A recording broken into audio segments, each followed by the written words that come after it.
That's Okay, so when you guys graduated, yeah, was it what bettered flings? Was it what bettered Flinks? No. What Flinks, the way Flinks started was interesting, right? We did get hostel where we're helping students get accommodation. Okay. Then when we're doing that, I think one of our goals was to do a 1 billion naira. And it was a big deal for me then. As students. Yeah, I was a student then, and I'm like, 1 billion naira. How do I want to do it? So after doing the maths, per client, we were making like 20K. And I did the calculation, the billion naira was not entering.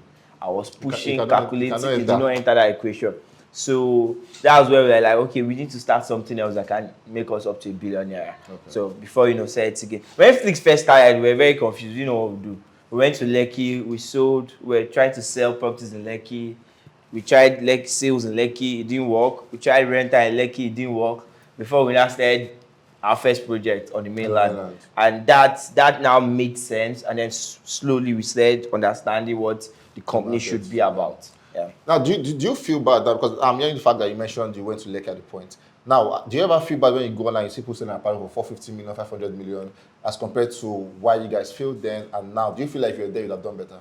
No, I would have done worse. I would have done well, but it won't be as good as what I'm doing now.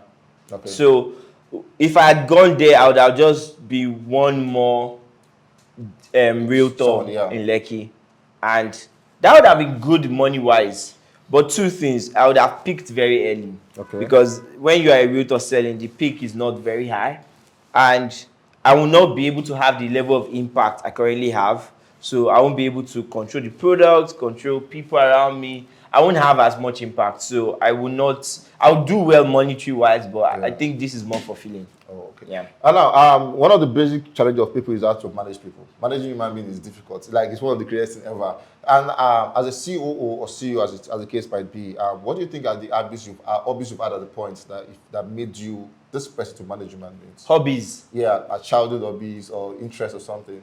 I see. Wait, hobbies as a child. I really didn't have much hobbies, though. You didn't rotire, pangolo? I did all those things, but I was more like a participant. I was not very enthusiastic about them. I think I've been an old person from small. So even games, I wasn't really into games. So if I play game 2 hours, I'm done. Like all the children will line up, they're playing for hours and overnight and all this. Me, I play like 1-2 hours, I was done. Ball too, football. You play football? I like football, right? I played, but I was not that passionate about it. Like, you know how you lie? Maybe there's a draw, you will lie. I didn't see the point. I was just like, I'll be the one that will tell them, see, that's a goal against my own team. Because I was not really into it like that. Yeah, so I didn't really have that much hobbies like that. But I do like fixing things. That one I like a lot. Fixing. Yeah, when I was younger. So like TV is not working, I'll go and fix it. Or decoder is not working. So that even led to me learning how to repair phones. So you repaired phones? Yeah. I know that was like a career. No, this is long. This is long.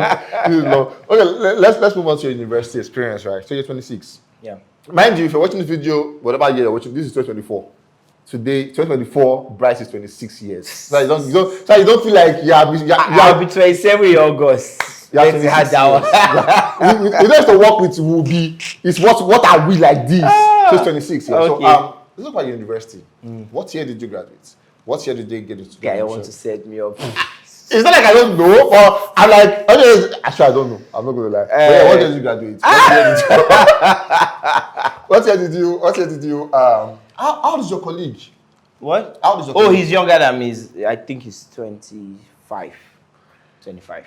But he's camera shy. He will be 26. No, he's already 25. He's 25 this year. So he's 24, 25 this year. No, he's already 25. Wow. I don't know why you're trying so hard to reduce age. He's 25 already. No, let's go. So how was it? How was university? For university, how the university was? University was a very weird place. I didn't really do well in uni. Because uni me and uni were just like fighting. What was your GPA? No, I can't tell you GPA. My GPA. That TikTok thing. That was your GPA or dance? I will dance, I will throw backflips. Who is playing song in this place? What I will throw backflips at my GPA. So the thing with me and school is we didn't really go well. But I like university because it gave me the room to explore. So most of all these business things that I'm talking about, I did a lot of them in uni. So it gave me that room to kind of find myself. Okay. So I had enough time. There's no parents telling you what to do. So you kind of find who you actually are minus everybody. Because when you're around your parents, sometimes they keep telling you what to do and you forget what you actually want to do. Yeah, and me, I'm a very obedient child. So if my parents tell me go like this, I go like that. If I like pleasing my parents, anything they say. So if they say do this, I just take it out. In fact, my dad used to tell me that time if I do well in school, I'll become Dangote. That thing really influenced me a lot. I kept thinking that if I read one day I'll be Dangote. But as we all know, that's a scam. That's just fraudulent. That is far from the truth. So in uni, I started realizing that was a lie. Okay. So slowly, I started exploring then before I started doing business. As for the thing of graduating, Chairman, we will discuss that another time. Okay, so talking about business and schooling, how was it? Business? No. I can't do it. I don't know. Other people can do it, but the way I thought of business, it can't work, right? Because if you are going to build something really good, there's this obsessiveness that comes with it. That once you're obsessed with it, if you now drop it to focus on something else, you kind of lose momentum. In fact, it was an issue for me the first 2-3 years in school, where I started a business, it's going great, then I'll drop it to my right exam. I'll start another one, it's going great, I'll drop it. So I kept losing momentum. Every time I'm losing momentum. So I was like, you know what? I'm going to focus on business and make sure that I don't lose momentum. I focus on it and get stuff done.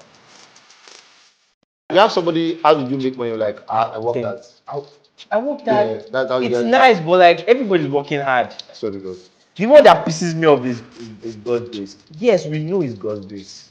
Me too is God's grace. But there are some things you did that other people do not do. How about you tell us what you did? If you want to be a doctor, you go to school, they give you the script.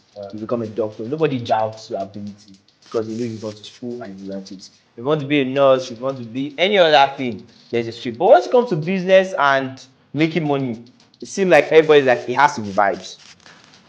Hey, vibes and cruise. And it's not so because there's also a curriculum for that. There are a bunch of books on how to make a successful business, a bunch of books how to make money, a bunch of books on investing. You just have to become a student again and learn and relearn. So we say RiseBiz to promote that so that we can hook you up with the right books, right mentorship, right training so you can grow yourself.